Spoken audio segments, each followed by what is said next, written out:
ఈ వాక్యాన్ని వీక్షిస్తున్న సహోదరి సహోదరులందరికీ క్రీస్తు పేరట వందనములు. ఈరోజు వాక్యం ద్వారా దేవుడు మనతో చెబుతున్న మాట, యోసేపు నీతిమంతుడయ్యుండి ఆమెను అవమానపరచనొల్లక రహస్యముగా ఆమెను విడనాడ ఉద్దేశించును. మత్తయి సువార్త 1:20. మరియ యోసేపుల గురించి మనం చిన్నప్పటి నుండి వింటూనే ఉన్నాం.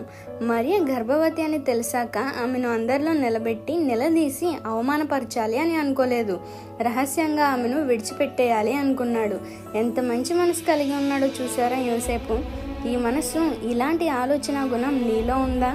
నీ విషయంలో ఎవరైనా తప్పు చేస్తే, నీకు బాధ కలిగించేలా ఏమైనా చేస్తే ఎన్నిసార్లు నువ్వు రహస్యంగా వాటిని విడిచిపెట్టేశావు? ఒకసారి ఆలోచన చెయ్యి. ఎంతవరకు నిన్ను బాధించిన వారి గురించి, నిన్ను బాధించారు అని అపోహపడుతున్న వారి గురించి అవమానకరంగా మాట్లాడడమే వచ్చు మనకి. కృంగి ఉన్న వారిని ఇంకా కృంగదీయడమే వచ్చు మనకి కదా. ఇదేనా క్రీస్తుతో సహవాసం చేసి నువ్వు నేర్చుకున్నది? తన తప్పు లేకుండా తనని బాధించిన సమస్యను ఎలా హ్యాండిల్ చేశాడో యోసేపుని చూస్తే అర్థమవుతుంది. వ్యక్తి ఎవరైనా, సమస్య ఎలాంటిదైనా బహిరంగం చేసి అవమానపరచడం మంచి పద్ధతి కాదు. వీలైనంత మట్టుకు రహస్యంగా సమస్యలను సర్దుమణిగించుకోవడం నేర్చుకుందాం. ఈ చిన్న సువార్త పరిచర్యలో మీ సహోదరులు. God bless you. ఆమేన్.